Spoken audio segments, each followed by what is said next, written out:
Hello everyone, I welcome to all of you to learn about Embedded System Communication Protocol. So basically I hope you know little bit about me, but I can just quickly introduce myself. I am Krishna, student of EC 6M. Here my seminar topic is on communication protocol. So this is the basic layout of my presentation, that is why communication, serial versus parallel communication protocols, SPA communication protocol, I2C communication protocol, and last but not least USB communication protocol. So I think everyone wants to know why we use communication protocols in embedded system. So we already know we human beings communicate with each other to share our thoughts and feelings through talking or many other mediums. Like seen in embedded system, the communication means the exchange of data bits between two microcontrollers in the form of bits. This exchange of data bits in a microcontroller is done by some set of rules known as communication protocols. So, in many applications, it is required for devices to communicate each other in order to share some useful data. Today, there are many communication protocols are available, and each of them have their own merits, demerits, and applications. So, in this video, we are going to focus on one of the very basic but still very powerful communication protocols.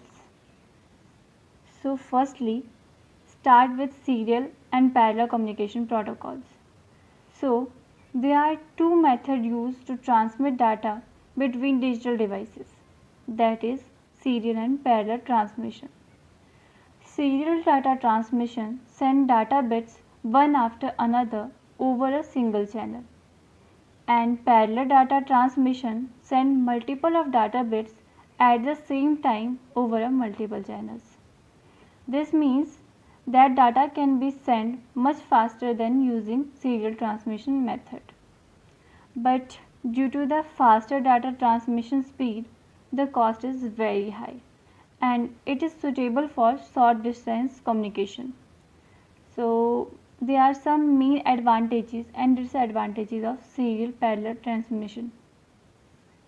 So this is main points we will already discussed in previous slide of serial communication and parallel communication. So now we will start with next protocol, that is SPI protocol. So in SPI protocol stands for serial peripheral interface. It is developed by Motorola. It is a 4-wired protocol, namely MOSI, MISO and serial clock. So as I2C communication protocol, SPI is also a master slave communication protocol. Here is the diagram of hardware configuration of SPI. So first is master and other is slave. So SPI is also master slave communication protocol. In SPI, the master device firstly configured to clock at a particular frequency. Furthermore, the SS line is used to select the appropriate slave by pulling the SS line low, where it is normally high. So, one unique benefit of SPI is that the data can be transferred without interruption. So, any number of bits can be sent or received in a continuous stream. With I2C and UART, the data can be sent in packets. So some main advantages or disadvantages of this protocol is that the higher data transmission rate than I2C, and another is advantage as separate MISO and MOSI line, so data can be sent or received at the same time. And disadvantages of this protocol is that it only allows for a single master and no form of error checking like parity bit UART. So this is the hardware configuration of SPA protocol with single master and 3 slave, and another is single master and 3 daisy chain slaves. This is the data transmission diagram. Now we will start with another protocol, that is I2C communication protocol. In this protocol we will study introduction, I2C bus feature, I2C bus protocol and bus speeds. So inter-integrated circuit is a important serial communication protocol. In modern electronic system, Philips invented this protocol in 1986. The main purpose of this communication protocol to provide easiness to connect peripheral chip with a microcontroller. In embedded system, all the peripheral devices are connected to memory mapped devices to microcontrollers. So it combines the best feature of SPI and UART with I2C. So you can connect multiple slave to a single master, and you have a multiple master controlling single or multiple slaves. This is a really useful when you want to have more than one microcontroller logging data to a single memory card or displaying text on a single LCD. So this is a diagram of I2C data transmission. So I2C does not have slave selected lines like SPI. So it needs another way to let the slave know that the data is being sent it or not to another slave. So in this first diagram we will see the master send the start condition to every connected slaves by switching the SDA line from to high voltage level to low voltage level before switching the SCR line from the high to low. In another diagram, the master sent each slave to 7 to 10 bits address to the slave it want to communicate with along with a read write bit.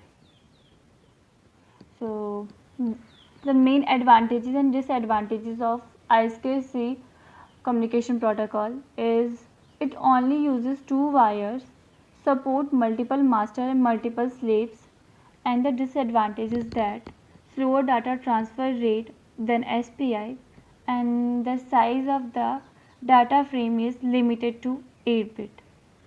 So this is all about I2C protocol. Next protocol is USB protocol.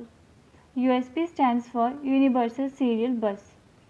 So Universal Serial Bus is a set of interface specification of high-speed wired communication between electronic system peripherals and device with or without PC. So the USB was originally developed in 1995 by many of the industry leading companies like Intel, Microsoft, IBM and Northern Telecom. So USB offers user to simple connectivity. It eliminates the mix of different connectors from different devices like printer, keyboard, mic and other peripherals. That means the USB bus allows many peripherals to be connected using a single standardized interface socket. So it supports all kind of data from slow mouse input to digitalized audio and compressed videos. So in USB also allow hot swapping. So everyone wants to know what is the meaning of hot swapping. So hot swapping means that the device can be plugged or unplugged without rebooting the computer or turning off the device. So the benefits of USB are low cost expandability, auto configuration, hot plugging and outstanding performance. It is also provide power to the bus, enabling many peripherals to operate without the AC power adapter. So this is the USB tied star topology diagram. The USB system is made up of host, multiple number of USB port and multiple peripheral devices connected to the tied star topology. This is the another diagram of bus topology. In this diagram, the USB system is also made up of hub, bus route and nodes. So this is all about my presentation. I hope you will enjoy and thank you so much.